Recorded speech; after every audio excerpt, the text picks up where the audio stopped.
आज की क्लास में हम बात करने वाले हैं सर्वोच्च न्यायालय के बारे में। तो सबसे पहले हम देखेंगे कि अभी वर्तमान में जो सर्वोच्च न्यायालय के मुख्य न्यायाधीश है वो कौन है, पहले नंबर में मुख्य न्यायाधीश कौन थे, इनकी नियुक्ति कौन करता है, इनके वेतन कितना होता है, इन सब की चर्चा आज हम यहाँ पर करेंगे। चलिए बढ़ते अपने क्वेश्चनों की ओर। सबसे पहला क्वेश्चन क्या दिया हमारे पास, क्या है आज का सबसे पहला क्वेश्चन, भारत के 51वें मुख्य न्यायाधीश कौन बने। अभी हाल ही में मुख्य न्यायाधीश बनाया गया है, किन्हें बनाया गया है, संजीव खन्ना को। ये क्या है, वर्तमान में मुख्य न्यायाधीश, और कौन से नंबर के हैं, 51वें नंबर के। कौन से नंबर के, 51वें नंबर के मुख्य न्यायाधीश है कौन, संजीव खन्ना। अब इन्होंने जो पदभार ग्रहण किया है वो कब किया है, 11 नवंबर को। कब, 11 नवंबर को इन्होंने अपना जो पद है यहाँ पर धारण किया है। और अब यहाँ पे बात करें इनका जो कार्यकाल रहेगा वो कब तक रहेगा, 13 मई, कब तक, 13 मई 2025 तक रहेगा। कब तक रहेगा, 13 मई 2025 तक। सर्वोच्च न्यायालय के जो मुख्य न्यायाधीश होते हैं इनका कार्यकाल निश्चित नहीं होता है। इनका जो कार्यकाल होता है वो कब तक होता है, 65 वर्ष की आयु तक। ये निर्धारित है, कब तक, 65 वर्ष की आयु तक। तब ये 13 नवंबर, कब, 13 नवंबर को 65 वर्ष आयु पूर्ण कर चुके होंगे, तब इनका जो कार्यकाल है यहाँ पर समाप्त हो जाएगा। इनने कब ग्रहण किया है, 11 नवंबर 2024 को यहाँ पर पद धारण किया है। कौन से नंबर के, 51वें नंबर के मुख्य न्यायाधीश कौन, संजीव खन्ना। चलिए, और जो 50वें नंबर के थे, मतलब इससे पहले जो थे वो कौन थे, डी.वाई. चंद्रचूड़ जी। कौन थे, 50वें नंबर के मुख्य न्यायाधीश डी.वाई. चंद्रचूड़। चलिए आगे देखते हैं क्वेश्चन क्या है, बहुत ही अच्छा क्वेश्चन है, इंपॉर्टेंट क्वेश्चन। सर्वोच्च न्यायालय के गठन का प्रावधान संविधान के किस अनुच्छेद में किया गया है। क्या पूछा है कि जब सर्वोच्च न्यायालय का गठन हुआ तो उसका जो प्रावधान दिया गया है संविधान में किस अनुच्छेद में दिया गया, तो वो कौन सा अनुच्छेद है, अनुच्छेद नंबर 124। आर्टिकल कौन सा, 124। अब कहां से कहां तक है ये, 124 से स्टार्ट है, कहां तक, 124 से 147 तक। भाग 5 में, संविधान के कौन से, भाग 5 में आर्टिकल नंबर 124 से लेके 147 तक सुप्रीम कोर्ट का हमें वर्णन मिलता है।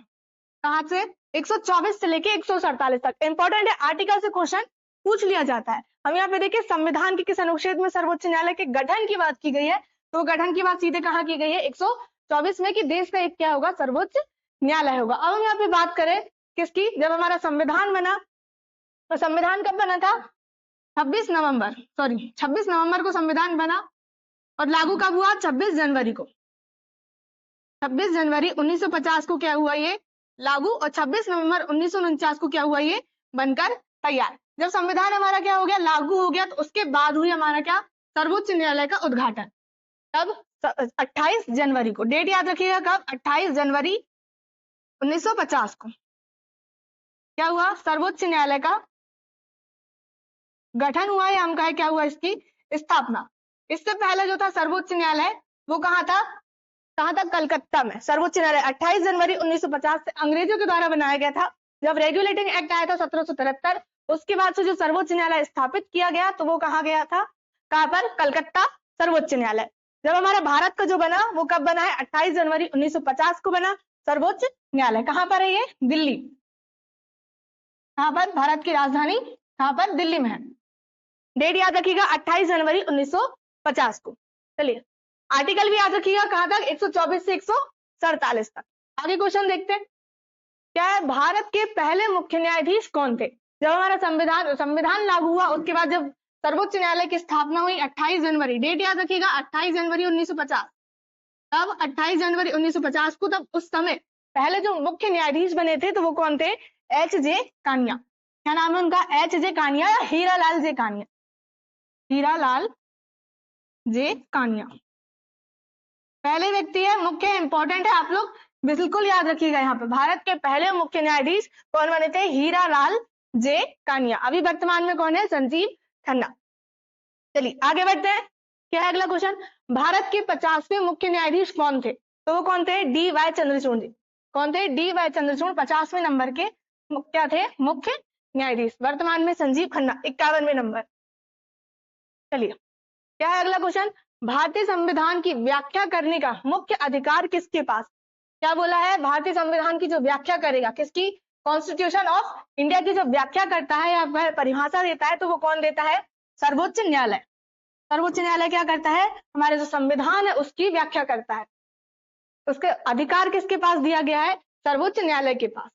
चलिए आगे बढ़ते हैं, मुख्य न्यायाधीश के पद का कार्यकाल कितने वर्ष का होता है। ये कितने वर्ष का होता है ये निर्धारित नहीं है, सिर्फ ये क्या है, ये 65 वर्ष की आयु तक रह सकते हैं। जो भी मुख्य न्यायाधीश के पद पर रहेगा वो कब तक? 65 वर्ष की आयु तक रह सकता है। यदि उनको बीच में हटाना हो तो उसको हटाने के लिए प्रक्रिया अलग होती है। जिस आधार पर राष्ट्रपति को हटाया जाता है, महाभियोग की प्रक्रिया लगाकर, उसी आधार पर किसे हटाया जाता है? सर्वोच्च न्यायालय के मुख्य न्यायाधीशों को। किस प्रक्रिया के आधार पर? महाभियोग की प्रक्रिया के आधार पर। इनका जो लास्ट है क्या? 65 वर्ष की आयु तक ही अपने पद पर रह सकते हैं। चलिए आगे बढ़ते हैं। अगला क्वेश्चन, मौलिक अधिकारों की रक्षा के लिए सुप्रीम कोर्ट को रिट जारी करने की शक्ति किस आर्टिकल के तहत दी गई है? बहुत ही इंपॉर्टेंट क्वेश्चन है। क्या है? मौलिक अधिकार की रक्षा के लिए, किसके मौलिक अधिकार की रक्षा के लिए सुप्रीम कोर्ट को रिट जारी करने की शक्ति किस आर्टिकल के तहत दी गई है? तो वो किसे? Article number 32। कौन सा आर्टिकल है? Article number 32। ये कहाँ आता है? मौलिक अधिकार के अंतर्गत। अब मौलिक अधिकार कहाँ दिया है संविधान में? ये दिया कहाँ पर? भाग 3। याद रखिएगा, मौलिक अधिकार कहाँ दिया है? भाग 3 में दिया है। और आर्टिकल भी याद रखिएगा 12 से लेकर 35 तक, 12 से लेकर 35 तक। उसमें एक क्या है? 32 है, जिसे कहा क्या दिया है उसमें? सुप्रीम कोर्ट को रिट जारी करने की इसमें शक्ति। आप लोग कमेंट से बताइएगा कि जो रिट है कितनी प्रकार की? 5 प्रकार की जो रिट है वो कौन कौन सी? आप लोग कमेंट्स में बताइएगा। चलिए, आर्टिकल नंबर 32 याद रखिएगा, रिट जारी करने की शक्ति। और जो भारत के जो राज्य है उनका जो उच्च न्यायालय का भी आर्टिकल याद रखिएगा। उच्च न्यायालय के पास भी शक्ति है कि वो रिट जारी कर सकता है। तो किस आर्टिकल के तहत? 226 के तहत। इंपॉर्टेंट है, टिक लगा लीजिएगा, स्टार मार्क बिल्कुल बना लीजिए। उच्च न्यायालय 226 के तहत क्या करता है? रिट जारी करता है। चलिए आगे क्वेश्चन, निम्नलिखित में से किसके अंतर्गत भारत में सर्वप्रथम सर्वोच्च न्यायालय की स्थापना हुई थी? तो ऐसा कौन सा अधिनियम है जिसके तहत भारत में सर्वप्रथम सर्वोच्च न्यायालय की स्थापना हुई? सर्वप्रथम बोला है तो वो कौन सा आ जाएगा? Regulating act 1773। जब भारत में ये रेगुलेटिंग एक्ट आया अंग्रेजों के द्वारा 1773 में, उसके बाद भारत में हुई सर्वोच्च न्यायालय की स्थापना 1774। कौन सा? 1774 में क्या हुई? सर्वोच्च न्यायालय की स्थापना। और कहां पर हुई थी? कलकत्ता में। कलकत्ता में क्या हुई थी? सर्वोच्च न्यायालय की स्थापना हुई थी। और इस समय जो पहले मुख्य न्यायाधीश बनाए गए थे, याद रखिएगा नाम, पहले जो मुख्य न्यायाधीश थे वो कौन थे? एलिजा हेम्पे। क्या नाम था? एलिजा हेम्पे क्या थे? पहले मुख्य न्यायाधीश। कब? 1774 में। 1774 में बनाए गए थे कलकत्ता सर्वोच्च न्यायालय में। किस आर्टिकल के तहत हुई? सॉरी, किस अधिनियम के तहत? तो रेगुलेटिंग एक्ट 1773 के तहत भारत में सर्वप्रथम सर्वोच्च न्यायालय की स्थापना। चलिए आगे, अगला क्वेश्चन, भारत की न्यायपालिका का किसके अधीन होती है? भारत की न्यायपालिका किसके अधीन होती है? तो वो किसके अधीन होती है? भारत की न्यायपालिका जो है किसी के अधीन नहीं होती। वो क्या है? स्वतंत्र है, पूरी तरह से। क्या है ये? स्वतंत्र। भारत की जो न्यायपालिका है हमारी वो क्या है? स्वतंत्र है, किसी के अधीन नहीं आती। इंपॉर्टेंट है, क्या है हमारी न्यायपालिका? स्वतंत्र, किसी के अधीन नहीं है। चलिए आगे, भारत के सर्वोच्च न्यायालय की पहली महिला मुख्य न्यायाधीश कौन है? तो दोस्तों, भारत के सर्वोच्च न्यायालय में अभी तक कोई भी महिला मुख्य न्यायाधीश के पद पर नहीं बैठी। तो हमारा आंसर क्या आएगा? अब तक कोई महिला मुख्य न्यायाधीश नहीं बनी है। तो हमारा आंसर क्या हो जाएगा? ऑप्शन नंबर डी हमारा क्या हो जाएगा यहाँ पर आंसर। अब तक कोई भी महिला क्या है? मुख्य न्यायाधीश के पद पर नहीं बैठी। अब आप लोग सोचोगे कि ये कौन है? ये कौन है? फातिमा बीबी। कौन है ये? फातिमा बीबी, जो क्या बनी है? सर्वोच्च न्यायालय में न्यायाधीश बनी है, पहली महिला न्यायाधीश। कौन है ये? पहली महिला न्यायाधीश, पहली महिला न्यायाधीश। कहाँ की है? सुप्रीम कोर्ट की बनी है। अभी तक कोई भी महिला मुख्य न्यायाधीश के पद पर नहीं बैठी। तो हमारा आंसर क्या जाएगा? ऑप्शन डी, अब तक कोई महिला मुख्य न्यायाधीश नहीं बनी। याद रखिएगा, पहली महिला न्यायाधीश जो बनी है वो कौन है? फातिमा बीबी, एम फातिमा बीबी, मीरा साहिब फातिमा बीबी, पूरा नाम मीरा साहिब फातिमा बीबी। चलिए अगला क्वेश्चन, भारतीय संविधान के किस भाग में संघीय न्यायपालिका का उल्लेख है? तो किस भाग में है? भाग 5 में। अभी बताया था, आर्टिकल भी याद रखिए 124 से 147 तक, 124 से लेके 147 तक क्या है? संघीय न्यायपालिका का हमें वर्णन मिलता है, भाग 5। चलिए आप लोग कमेंट्स में बताइए कि संविधान में टोटल कितने भाग हैं? संविधान में टोटल कितने भाग हैं? आप लोग कमेंट्स में बताइए। चलिए आगे क्वेश्चन, भारत के मुख्य न्यायाधीश की नियुक्ति कौन करता है? भारत के मुख्य न्यायाधीश की जो नियुक्ति है वो कौन करता है? तो वो होती है प्रेसिडेंट के द्वारा। किसके द्वारा? राष्ट्रपति के द्वारा भारत के मुख्य न्यायाधीश की नियुक्ति होती है। चलिए, और जो इसकी जो एक प्रणाली है, क्या प्रणाली है? वो जो मुख्य न्यायाधीश चुनने की, हम कहें नियुक्ति की, तो वो कौन सी प्रणाली है? कॉलेजियम प्रणाली। कौन सी? कॉलेजियम प्रणाली के द्वारा मुख्य न्यायाधीश की क्या हो जाती है? यहाँ पर नियुक्ति या उनका चयन होता है कॉलेजियम प्रणाली के द्वारा। इनकी नियुक्ति है, उनको शपथ कौन दिलाता है? राष्ट्रपति। चलिए आगे अगला क्वेश्चन, संविधान के व्याख्याकार और संरक्षक कौन होता है? तो संविधान के भी व्याख्याकार, इससे पहले भी हमने एक क्वेश्चन देखे, तो वो कौन होता है? सर्वोच्च न्यायालय। सर्वोच्च न्यायालय या उच्चतम न्यायालय, बात बराबर है, सर्वोच्च न्यायालय या उच्चतम न्यायालय। संविधान के व्याख्याकार और संरक्षक, सर्वोच्च न्यायालय को मौलिक अधिकार का संरक्षक भी कहा जाता है। क्या कहा जाता है? मौलिक अधिकार का संरक्षक। मौलिक अधिकार का संरक्षक किसे कहा जाता है? सुप्रीम कोर्ट को। उच्चतम न्यायालय या सर्वोच्च न्यायालय। उच्च न्यायालय अलग है और उच्चतम न्यायालय अलग है। उच्च न्यायालय सभी राज्यों में होता है, उच्चतम न्यायालय क्या है? भारत का एक क्या होता है? सुप्रीम कोर्ट, उसे क्या कहा जाता है? उच्चतम न्यायालय। क्या है? भारत के सर्वोच्च न्यायालय की स्थापना किस अधिनियम के तहत हुई थी? अब जब भारत में जो सर्वोच्च न्यायालय की स्थापना हुई तो वो किस अधिनियम के तहत हुई थी? के तहत हुई थी। हमारा आंसर क्या जाएगा इसमें से? इनमें से कोई नहीं, क्योंकि क्या था? भारत का जो अंग्रेज आए थे, जब उन्होंने क्या लाया था? 1773 का रेगुलेटिंग एक्ट, 1773 का क्या लाया था? रेगुलेटिंग एक्ट लाया था। उसके तहत क्या हुई थी? सर्वोच्च न्यायालय की स्थापना। अभी बताया था कहां पर? कलकत्ता में। कहां पर? कलकत्ता में सर्वोच्च न्यायालय की स्थापना हुई थी। हमारा आंसर क्या जाएगा? इनमें से कोई नहीं। चलिए आगे बढ़ते हैं, अगला क्वेश्चन, वर्तमान में सर्वोच्च न्यायालय के मुख्य न्यायाधीश के अतिरिक्त कितने न्यायाधीश का प्रावधान किया गया है? इंपॉर्टेंट क्वेश्चन है कि वर्तमान में सर्वोच्च न्यायालय के मुख्य न्यायाधीश के अतिरिक्त, किसके अतिरिक्त? मुख्य न्यायाधीश के अतिरिक्त जो न्यायाधीश होते हैं उनमें कितने न्यायाधीश का प्रावधान है? तो वो कितने? 33। कितने न्यायाधीश? 33 न्यायाधीश का प्रावधान है। इससे पहले जब 1950 में सर्वोच्च न्यायालय की जब स्थापना हो गई तब उस समय कितने थे? कितने? एक क्या होगा? मुख्य न्यायाधीश और 7 क्या होंगे? अन्य न्यायाधीश। टोटल कितने? 8 जो है यहाँ पर पद, यहाँ पर न्यायाधीश का प्रावधान किया गया था। टोटल एक मुख्य न्यायाधीश और 7 क्या होंगे? अन्य न्यायाधीश। उसके बाद से चेंज होते आए हैं 1954 में। 1954 में कितने हो गए? ये 11। चेंजेस, संख्या बढ़ती गई और ये कौन करता है? संसद। फिर यहाँ पे 1960 में कितनी हो गई? 14।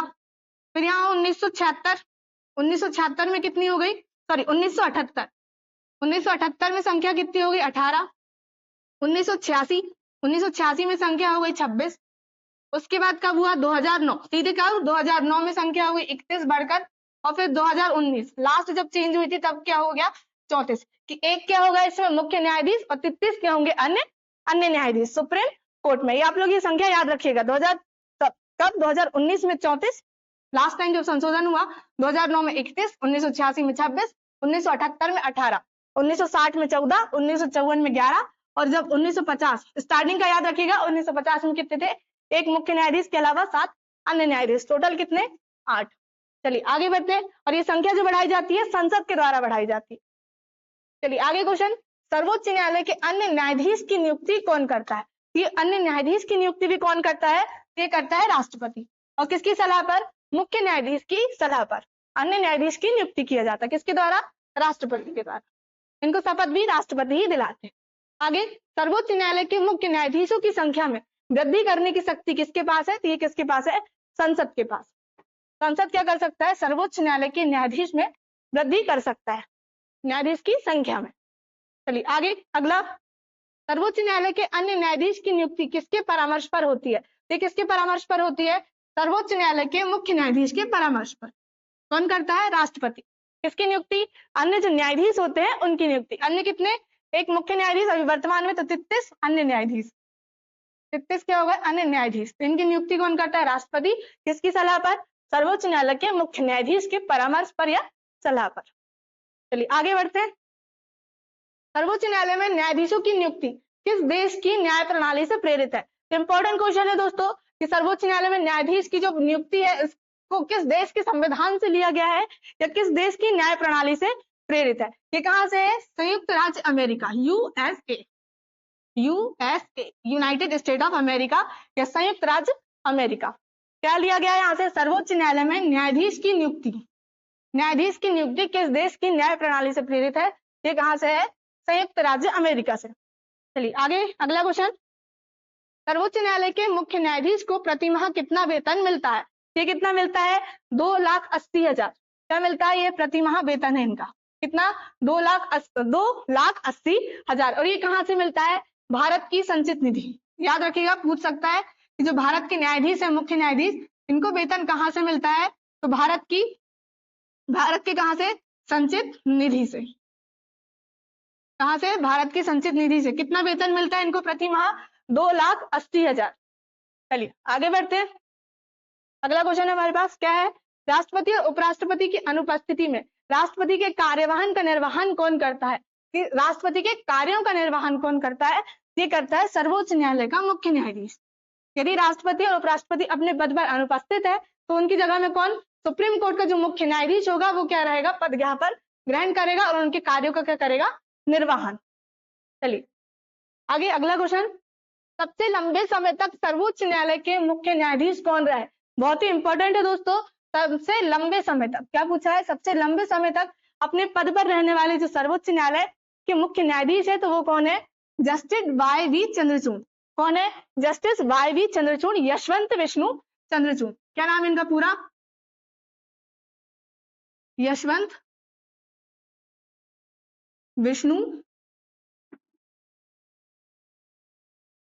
चंद्रचूड़। पूरा नाम क्या है, यशवंत विष्णु चंद्रचूड़ या वाई.वी. चंद्रचूड़। सबसे लंबा क्या रहा है इनका कार्यकाल, लगभग कितने, लगभग रहा है 7 साल। कितना, 7 साल, 1978 से लेके 1985 तक। 1978 से लेकर 1985 तक इनका क्या रहा है, ये कार्यकाल। ये इतने समय तक 7 साल तक क्या रहे हैं, सुप्रीम कोर्ट में मुख्य न्यायाधीश के पद पर, यशवंत विष्णु चंद्रचूड़।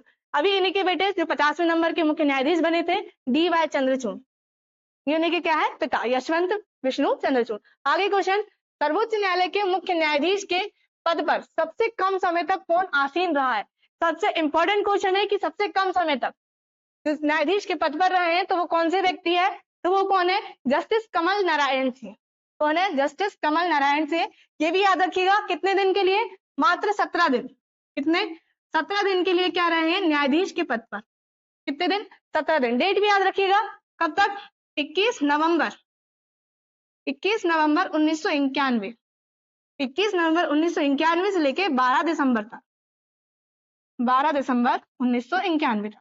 मात्र कितने, 17 दिन क्या रहे हैं अपने पद पर रहे हैं। कौन, जस्टिस कमल नारायण सिंह, सबसे कम समय तक रहने वाले मुख्य न्यायाधीश। चलिए आगे बढ़ते हैं।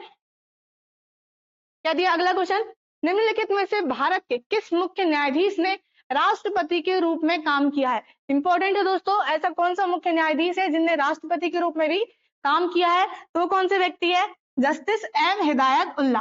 कौन, जस्टिस एम हिदायत उल्ला या मोहम्मद हिदायत उल्ला। ये कौन है, ये रहे मध्य प्रदेश के पहले भी, मध्य प्रदेश उच्च न्यायालय के पहले मुख्य न्यायाधीश भी रहे। मध्य प्रदेश उच्च न्यायालय के पहले क्या, मुख्य न्यायाधीश भी रहे, पहले मुख्य न्यायाधीश। और इन्होंने 2 बार, कितने बार, 2 बार जो है राष्ट्रपति के रूप में काम किया है। कितने बार, 2 बार राष्ट्रपति के रूप में इन्होंने कार्य किया है, कार्यवाहक के रूप में। किस रूप में, कार्यवाहक के रूप में भी इन्होंने कार्य किया है। और जो बने हैं भारत के किस मुख्य न्यायाधीश ने राष्ट्रपति के रूप में काम किया है, तो कितने बार किया है इन्होंने, 2 बार राष्ट्रपति कार्यवाहक के रूप में रहे। तो वो कौन है, जस्टिस एम हिदायतुल्लाह। ये भी याद रखिएगा, ये पहले मुस्लिम मुख्य न्यायाधीश है। क्या है, पहले मुस्लिम मुख्य न्यायाधीश, फर्स्ट मुस्लिम मुख्य न्यायाधीश। क्या नाम है इनका, मोहम्मद हिदायत उल्ला। याद रखिएगा पूरा नाम, मोहम्मद हिदायत उल्ला। ये मध्य प्रदेश के पहले क्या रहे हैं, मुख्य न्यायाधीश भी रहे 1956 में।